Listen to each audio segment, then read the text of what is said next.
Shalom. Eh, Hari ini kita akan Bible Class spesial karena cukup panjang ya. Ini saja sudah 40 slide. Masih satu pertanyaan. Jadi ini pertanyaan seputar perjamuan kudus. Nah, kalau kita mau lihat ya, perjamuan kudus itu apa sih? Yaitu yang kita lakukan kalau setiap minggu pertama itu kita sedang memperingati kematian Yesus, kebangkitan Tuhan kita Yesus Kristus, lalu memandang jauh ke depan di masa yang akan datang, di mana Dia akan datang kembali di dalam kemuliaannya. Jadi latar belakangnya Tuhan Yesus itu pada waktu malam Paskah, malam Paskahnya orang Israel, malam Paskahnya orang perjanjian lama, bukan Paskah kita, Paskah kita sekarang. Nah, Paskah kita sekarang Paskah perjanjian baru ya. Nah, Yesus menetapkan suatu perjamuan yang baru.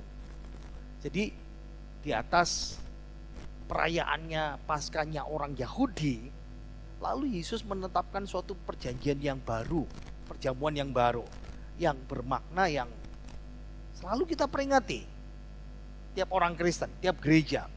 Dan itu perayaan yang terpenting dalam ibadah Kristiani. Makanya kita taruh perjamuan kudus itu selalu di minggu pertama. Ya, kecuali ada sesuatu hal yang kadang-kadang kita pernah sekali dua kali kita oper di minggu kedua.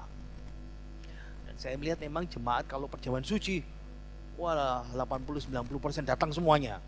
Habis itu jadi intel lagi seperti itu, menghilang seperti itu. Nah, kalau kita memahami, melihatnya perayaan Paskah yang dilakukan oleh Tuhan Yesus itu ya kira-kira seperti ini. Nah, dimulai dasarnya sekali lagi. Kalau Bapak Ibu pernah mendengar cerita yang ikut pelajaran kitab Keluaran. Nah, di situ orang Israel ketika di Mesir disuruh oleh Tuhan untuk menyembelih seekor anak domba dan darahnya disapukan di ambang pintu. Nah, kenapa pada malam besoknya itu ada tulah anak ke-10 orang Mesir. Tulah yang sulung orang Mesir itu dibinasakan. Tapi malaikat maut, malaikat Tuhan akan melewati tiap rumah tangga yang ambang pintunya ada disapukan darah anak domba itu. Nah, makanya Paskah, Pesah artinya melewati. Nah, seperti itu. Nah, moga-moga saudara masih ingat saya berkhotbah Jumat Agung 14 tahun yang lalu. Ya, saya rasa saudara ingat-ingat dikit.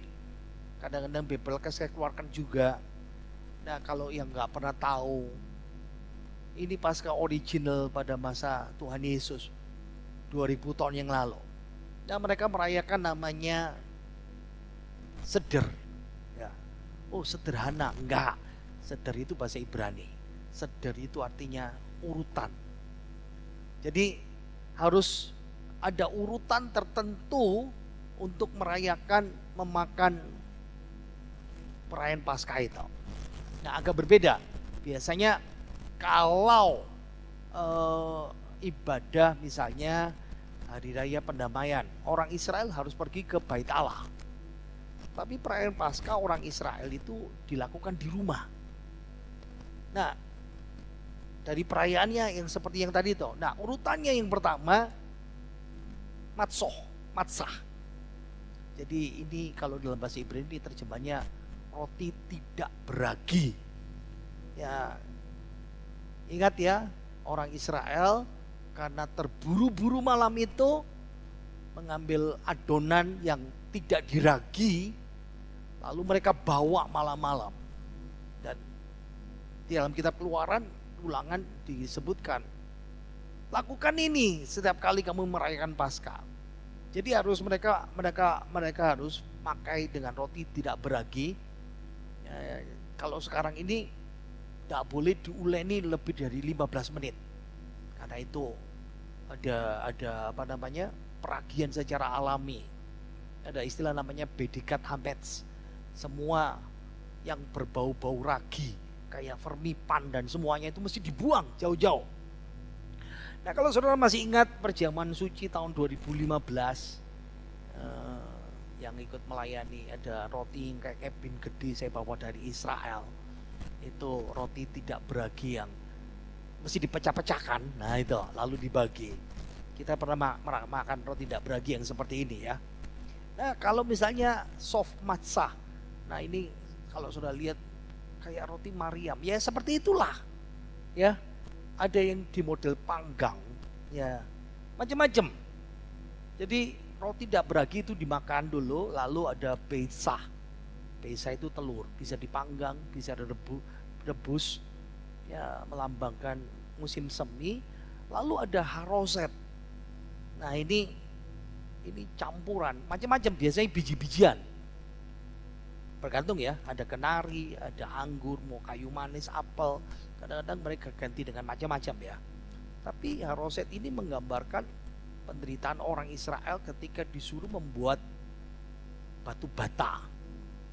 Ya, adonan dari jerami dan tanah liat yang dibakar seperti itu. Lalu ada kerpas, ya itu parsley, bisa seledri hijau, dicelup sama air garam. Yaitu melambangkan musim semi dengan lambang kelahiran kembali. Makanya orang yang mencelupkan kecawan ini bersama-sama dengan aku, kalau sudah masih ingat, ya, dia itu yang mengkhianati. Itu bukan berarti roti, hosti, lalu dicelupkan ke dalam anggur. Enggak, salah. Karena urutannya seperti ini, ya. Ada juga harus makan sayur pahit. Macam-macam, mereka bisa pakai akar loba atau akar-akar atau sayur yang pahit, akar yang pahit. Kamu harus makan sayur yang pahit. Itu mencerminkan penderitaan yang pahit selama 400 tahun perbudakan. Nah, aturannya tidak boleh dicampur dengan gula atau pemanis ya, untuk mengurangi pahitnya itu, seperti itu. Lalu ada seroah. Dan dulu mereka pakai domba panggang langsung, tapi zaman sekarang diganti sama tulang saja. Ya, tulang betis, tungkai anak domba seperti itu. Harus dimakan bersama-sama. Nah, kalau kebanyakan harus mengundang tetangganya. Tetangganya itu orang cuman single parents, tetangga sananya orang cuman 1-2 orang, diajak makan bersama-sama di situ. Ya. Dan ingat, harus ada unsur ini, domba Paskah ini ya. Ya, domba yang dipanggang ini dimakan bersama-sama. Tidak boleh disisakan sampai esok harinya. Nah, dalam seder itu urutan ya. Ingat ya, seder itu urutan dalam Paskah. Mereka minum pakai 4 cawan. Lain kan? Kita kan perjamuan suci cuma 1. Nah, mereka minum 4 cawan. Jadi Bapak Ibu harus mengingat kembali, kan saudara pasti sudah lupa ini khotbah 14 tahun yang lalu. Jadi kalau cawan pertama, ini anggur pertama diminum ya. Ini kita dibebaskan dari ikatan perbudakan di Mesir. Nah, ya, kebebasan dari perbudakan dosa seperti itu. Lalu cawan kedua itu diminum berkat keselamatan. Judas pergi, cawan ketiga diminum. Yang itu Yesus bilang, inilah darahku yang ditumpahkan bagi kamu. Perbuatlah ini sebagai peringatan akan-Aku. Nah, kalau orang Israel, ini cawan keempat ini diminum bersama, cawan ketiga ini diminum bersama-sama penebusan anak domba di Paskah. Tapi Yesus memberikan arti yang baru. Ini darahku, penebusan buat itu. Lalu cawan yang keempat harus diminum, tapi Yesus tidak mau minumnya. Nah, cawan keempat ini cawan Mesias, cawan kerajaan. Mesias akan datang kembali. Ya. Ini cawan Yesus akan datang. Dari mana Pak kita tahu ayatnya? Di sini. Jadi cawan keempat Yesus tidak minum. Nah, kalau saudara memahami paskanya sedernya orang Israel, tahu cerita urutannya, lalu kita tahu ini selanya di sini, selanya di sini. Memang enggak cerita panjang ya. Kalau cerita panjang 50 slide, sengaja saya pendekkan paling cuma belasan ayat. Ayo kita baca Matius 26 ayatnya 29. 2, 3. Akan tetapi aku berkata kepadamu, mulai dari sekarang aku tidak akan minum lagi hasil pokok anggur ini sampai pada hari aku meminumnya, yaitu yang baru bersama-sama dengan kamu dalam kerajaan Bapakku. Jadi anggur yang keempat, cawan yang keempat itu bicara tentang Yesus datang. Makanya kalau kita sedikit memahami, kita punya pengharapan Tuhan Yesus mau datang kembali, mendirikan kerajaannya bersama-sama, dan kita akan memerintah bersama dengan Dia dalam kerajaannya, kerajaan 1000 tahun di muka bumi ini, seperti itu. Jadi dalam perayaan Paskah, dalam seder mereka, urutan mereka, sampai sekarang di rumah tangga orang Yahudi secara tradisional, seder itu diakhiri dengan harapan, doa dan teriak sama-sama. Tahun depan di Yerusalem. Ini permohonan yang mencerminkan bahwa Mesias akan datang, walaupun mereka nggak tahu bahwa Mesias sudah datang yang pertama, Yesus Kristus, dan memang Dia akan datang lagi kedua kalinya, mendirikan kerajaannya di muka bumi ini, memerintah atas semua manusia. Itu sebabnya orang Israel sampai sekarang punya pengharapan yang sama seperti itu. Nah, di abad ke-16 mereka mulai tambahkan satu cawan, ya, cawan kelima. Tapi itu bukan yang pertama, zaman Tuhan Yesus. Itu namanya cawan Elia. Karena kalau saudara lihat itu ya, dalam bahasa Ibrania, Alef, Lamed, Yod, itu Eliyah. Nah itu ya. Kalau saudara lihat nama di situ. Nah, meskipun bukan tradisi, tapi baru abad ke-16, tapi sebetulnya abad ke-11 mereka sudah mulai seder ini, perayaan Paskah, mereka buka pintu, kasih kursi buat Elia, karena mereka tetap mengharapkan Elia akan datang seperti itu. Nah, sesudah perayaan mereka biasanya nyanyi-nyanyi. Nah, Matius 26 ayat 30, ayat kita baca 2, 3. Sesudah menyanyikan nyanyian pujian, pergilah Yesus dan murid-muridnya ke Bukit Zaitun. Nah, kalau ditanya nyanyi apa? Kalau di dalam Paskah itu nyanyinya Mazmur 111 sampai 118. Ya, 8 pasal. Nyanyi-nyanyi. Ingat ya, kalau Yesus dari ruangan upper room itu, dari kota bawah, kota atas, lalu melewati Bait Allah, lalu lewat pintu gerbang indah, turun ke lembah Kidron, naik ke Bukit Zaitun. Jadi sepanjang perjalanan Yesus nyanyi dengan murid-muridnya, seperti itu. Jadi dalam cerita seder itu, perayaan Paskah itu, Yesus memberikan perayaan yang baru.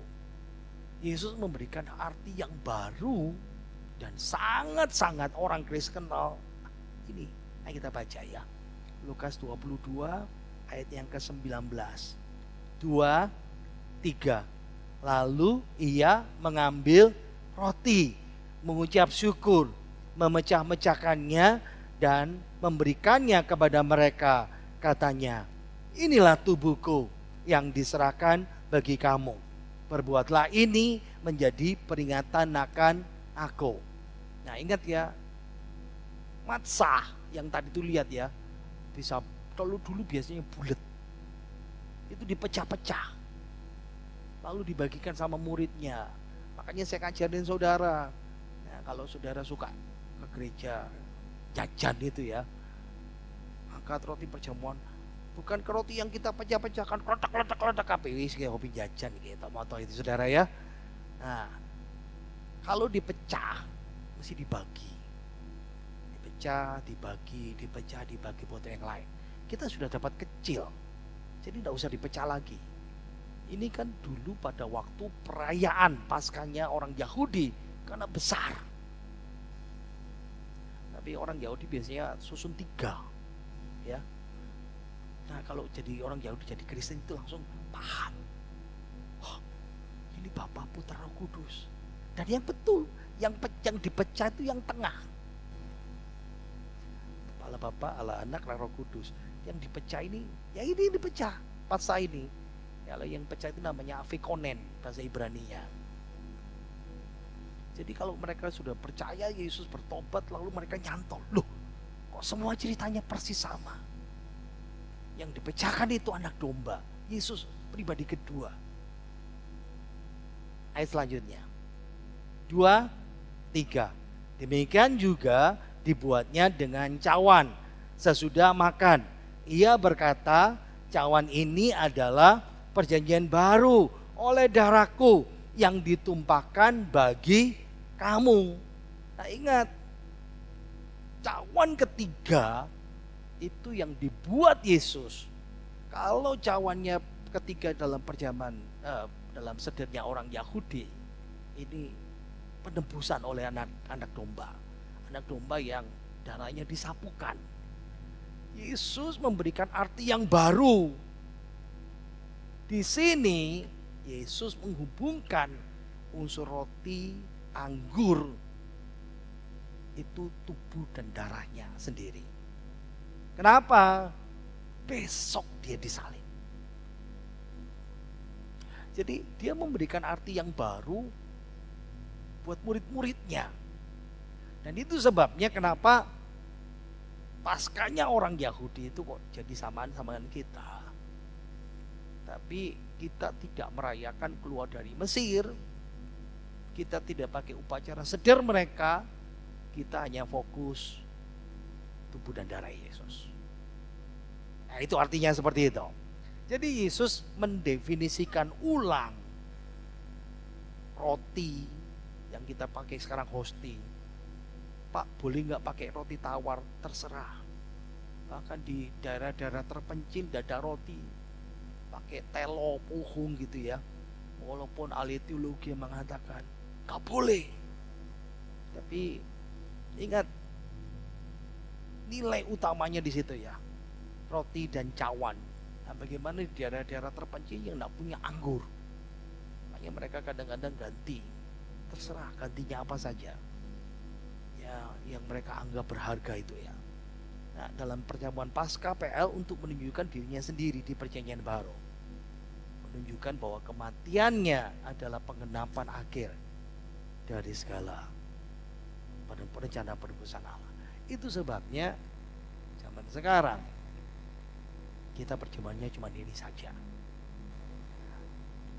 Hari ini kita ada satu pertanyaan, cuma satu, jawabannya panjang. Minggu depan kita ada 4 pertanyaan lagi yang seperti itu. Kadang-kadang kita sering mendengarkan, bukankah roti yang kita mau ucapan hukum bukanlah persekutuan dengan tubuh Kristus, bukannya persekutuan dengan darah Yesus. Nah, Bapak Ibu mesti paham, ini yang menjadi perdebatan banyak orang Kristen, khususnya di kalangan teologi, teolog-teolog, sarjana-sarjana Alkitab.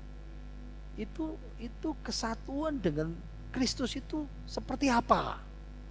Nah, saya rasa mungkin jangan-jangan saya merasa bahwa jawaban Bapak Ibu beragam di sini. Dengan kata lain, cara apa Kristus hadir dalam perjamuan kudus? Nah, kalau orang Katolik pandangannya mengatakan transubstansiasi, dari 2 kata, trans dan substansi. Jadi idenya gini ya, terjadi perubahan itu trans, seluruh substansi, makanya disebut perubahan seluruh substansi. Substansi apa? Air dan anggur. Anggur dan roti dan anggur, sorry. Jadi substansi roti, hosti yang dimakan, hosti ini berubah jadi tubuh Yesus. Nah, lalu substansi anggur berubah jadi darah Yesus. Itu pandangannya orang Katolik. Dan perubahan ini makanya disebut tepat sekali disebut gereja Katolik transubstansiasi. Dan beberapa gereja Pantekosta sebagian kecil menganut hal yang sama seperti itu.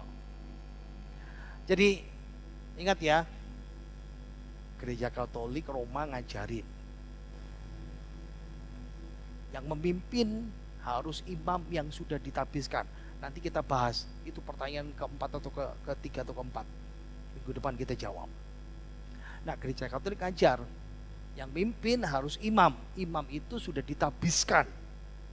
Nah, ketika dia memimpin perjamuan suci, dia kan pegang hosti. Nah, itu ya. Dia berkati perjamuan kudus, roti itu diubah sama imam yang berdoa itu, yang sudah ditabiskan, jadi daging Yesus sesungguhnya. Walaupun ketika dimakan, rasa, rupa, bau, tetap hosti.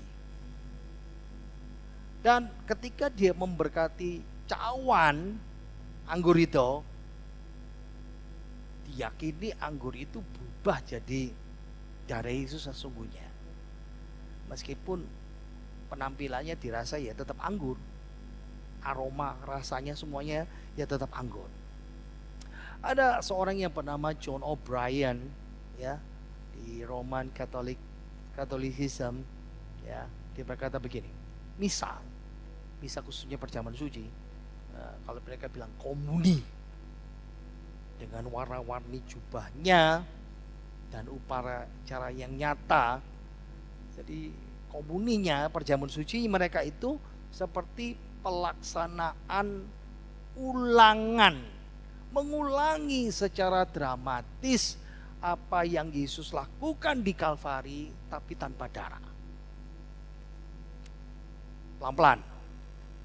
Jadi seperti ini ya, kita kan belajar yang pertama namanya transubstansiasi di pandangan Katolik Roma dan beberapa gereja Pantekosta yang beberapa saja. Nah, roti anggur itu berubah secara harafiah, betul-betul jadi tubuh Yesus, berubah betul-betul jadi darah Yesus. Nah, perubahannya roti dan anggur itu harus didoakan sama imam itu, baru bisa berubah, benar-benar berubah jadi tubuh dan darah Yesus. Ini sengaja saya bikin bagannya supaya Bapak Ibu bisa paham, ngeh itu seperti itu. Nah, penerimanya siapa? Kita, jemaat. Jadi ketika maju terima bagian, Kristus sedang dikorbankan dalam misa itu untuk menebus dosa-dosa. Tapi ini ada keberatan-keberatan. Yang pertama, ya tafsiran dalam 1 Korintus 11 ayat 25. Inilah tubuhku, inilah darahku. Itu banyak sarjana Alkitab mengatakan ini kiasan. Yesus tidak bicara betul-betul darah dan daging secara nyata. Maksudnya begini ya, tangan Tuhan Yesus disobek, dikeluarkan darahnya, bukan dagingnya diambil. Tapi orang Katolik menganggapnya bahwa itu betul-betul darah Yesus. Ya, mungkin saudara sekarang lagi dengerin, kayaknya itu pendapatku, aku dulu percaya juga gitu. Mungkin saudara begitu ya. Saya tahu pikiran-pikiran saudara ini jalan terus ya. Yang kedua, di tafsiran pasal Yohanes pasal 6 ayat yang ke-51. Nah, Yesus kan sebelumnya berkata, kalau kamu makan tubuhku dan minum darahku. Wah, itu yang membuat orang lagi ribut pada waktu itu. Nah, ingat, itu bukan kita disuruh makan darahnya Yesus, minum tubuhnya Yesus. Tapi ini menggambarkan kamu harus datang dan percaya kepada Yesus. Kenapa? Karena dalam perjanjian lama, makan darah dan makan daging mentah-mentah yang sesungguhnya itu haram. Nggak boleh di perjanjian lama. Dan ingat ya, orang bukan disuruh Tuhan Yesus kanibal seperti itu. Dan ingat, perayaan Paskah perjanjian lama yang dipakai sebagai unsur awal perjamuan suci perjamuan baru kita itu simbolis. Kamu harus melakukan ini sebagai simbolis. Dan jangan lupa, ini bahaya yang paling bahaya dalam gereja. Jadi mistik, dibikin klinik, dibikin sarana perdukunan. Nah, ini yang banyak terjadi. Ada jemaat datang dan bicara sama saya. Iya Pak, saya tadi sakit pusing. Saya ambil sedikit dari cawan itu. Anggota usek-usek Pak. Waras saya Pak. Jangan-jangan ada di sini nih semuanya ya. Serius.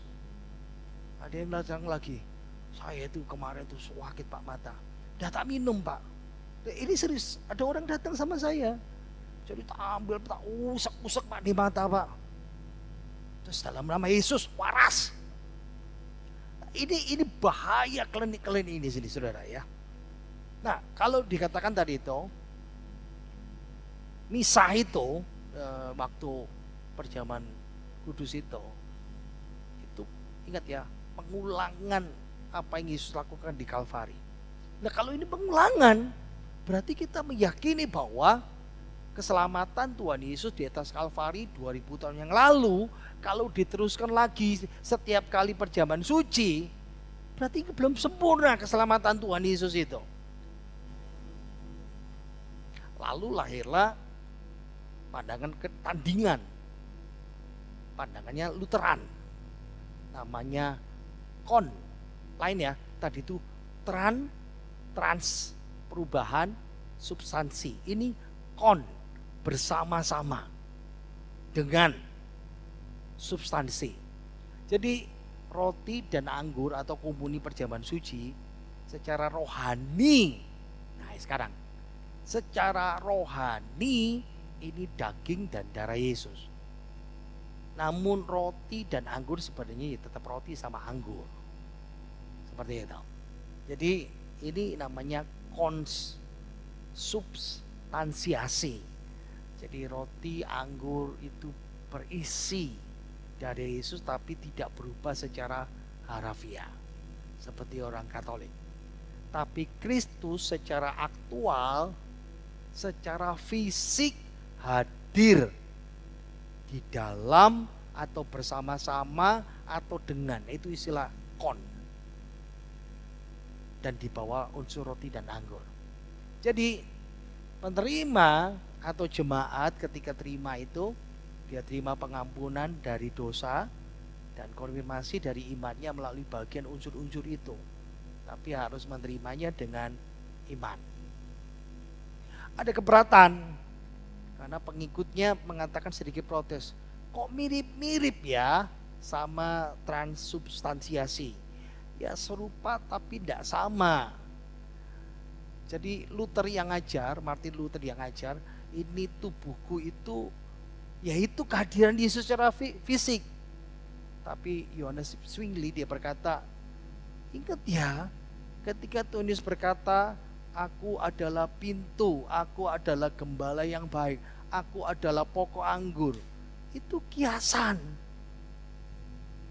bukan faktual. Makanya saudara, kalau sekolah itu bikin pusing saudara ya. Mending jemaat dengar aja, wis aku percaya sih mana pendeta ngomong apa gitu. Mungkin saudara begitu kan? Nah, pandangan yang Protestan atau Pantekosta yang lain, enggak. Ini cuman simbolik. Ini kehadiran rohani.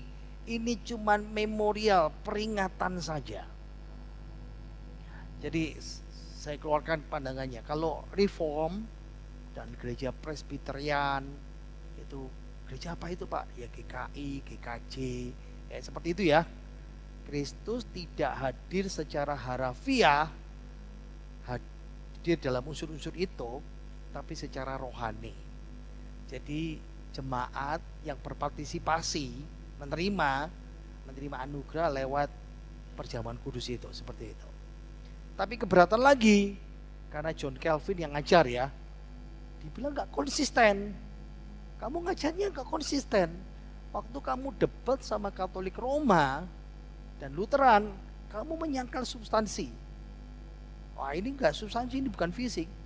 Tapi waktu berdebat dengan kelompok Anabaptis, oh ini cuma memorial, yang mau memorial. Nah akhirnya dianggap secara rohani. Jadi diajar nggak konsisten, dan di satu sisi dia dituduh, wah berarti ini seperti sedang memisahkan dua natur Yesus.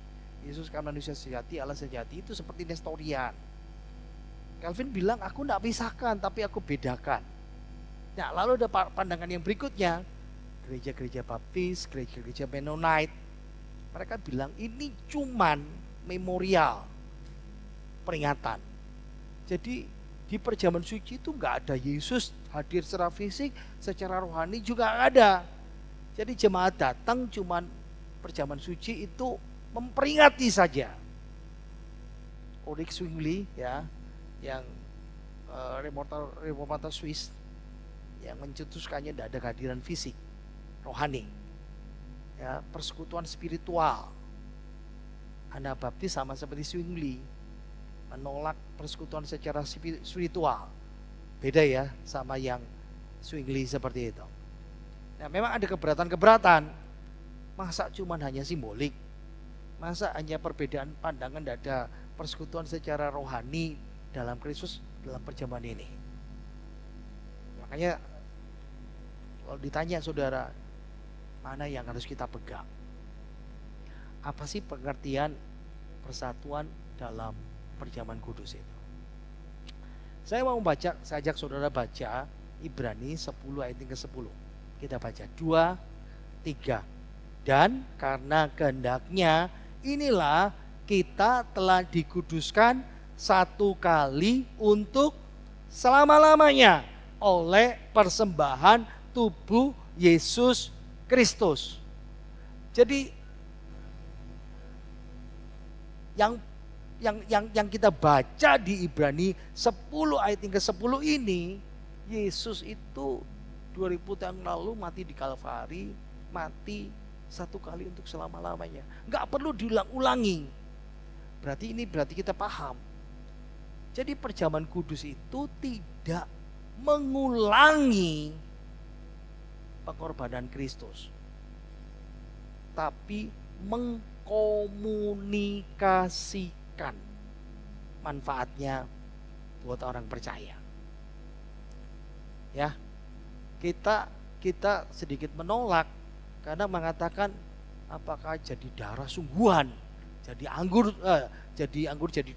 darah sungguhan, roti jadi tubuh sungguhan. Walaupun kita menolak, tapi kita tetap mempercayai ada persatuan dalam sakramental.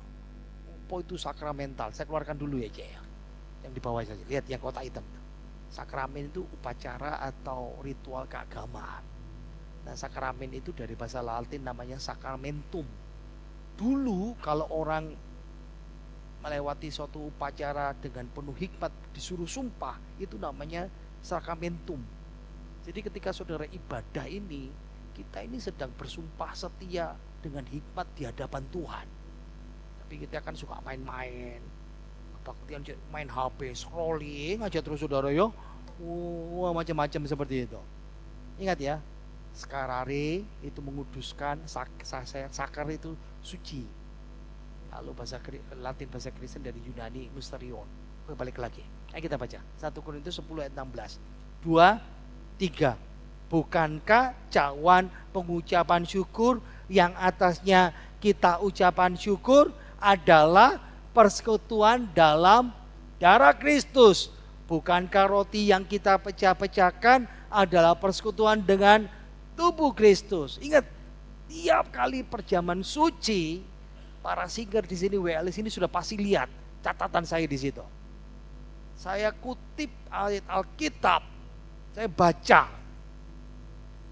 Memang Di satu sisi kita tidak berkata itu tubuh Yesus yang sesungguhnya, darah Yesus yang sesungguhnya.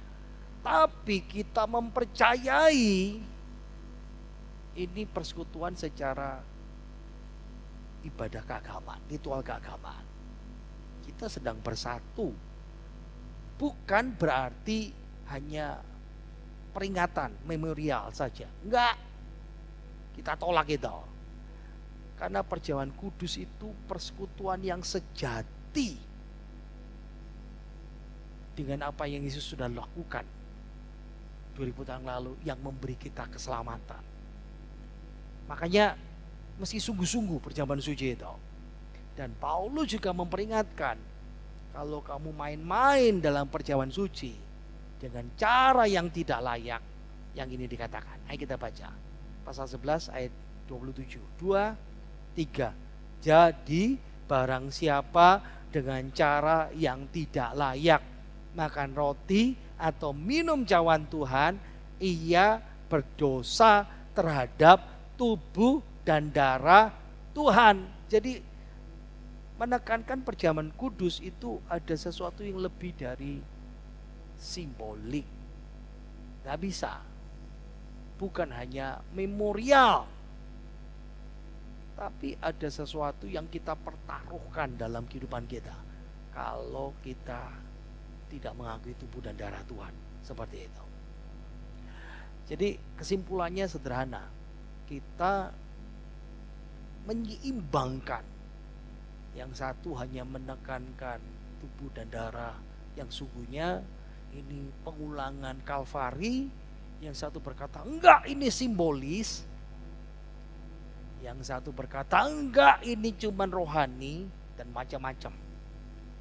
Ya, pandangan kita berusaha untuk menyeimbangkan realitas kehadiran Kristus dalam perjamuan kudus dengan kecukupannya bahwa penebusannya cukup buat saya sekali untuk selama-lamanya. Jadi makanya selalu saya dalam perjamuan suci kita mengingat apa yang Yesus lalu lakukan buat kita, mati dan menebus segala dosa kita. Jadi perjamuan kudus itu bukan hanya mengingat saja, tapi penerimaan orang percaya dengan imannya dan manfaat daripada pengorbanannya. Makanya kenapa kita selalu perjamuan kudus minggu pertama, mengarahkan kita ingat Yesus sudah mati buat saya 2000 tahun lalu. Mengingat berita Injil juga, mengingat supaya kita memperbaharui. Makanya katakan kita beresin sama Tuhan, kita angkat roti. Saudara, kalau saudara punya dosa, nah makanya ini saatnya bagi kita, Tuhan aku gak layak Tuhan. Tuhan aku orang berdosa. Untuk saatnya kita memperbaharui semuanya itu. Dan sungguh ketika orang Kristen mentaati perintah Yesus, perbuatlah ini menjadi peringatan akan aku. Kita bukan hanya memorial, tapi mengalami melalui iman kehadiran kasih karunia yang dijanjikan lewat perjamuan kudus seperti itu. Ya, nah minggu depan kita akan bahas bagian yang kedua. Seberapa sering sih perjamuan suci mesti dilakukan? Yang kedua, boleh enggak mengadakan perjamuan suci tapi di luar gereja? Ada lagi yang Paedo Komunion. Nah, saya rasa dulu saya pernah sedikit bahas, tapi saya mungkin sedikit berubah di sini. Ya, bolehkah anak mengikuti perjamuan kudus? Nah, minggu depan kita bahas. Jangan tanya sekarang. Nah, siapa yang boleh memimpin dan melayani perjamuan kudus itu? Nah, itu paling penting buat kita semuanya. Dan semoga saudara dan saya boleh diberkati Tuhan.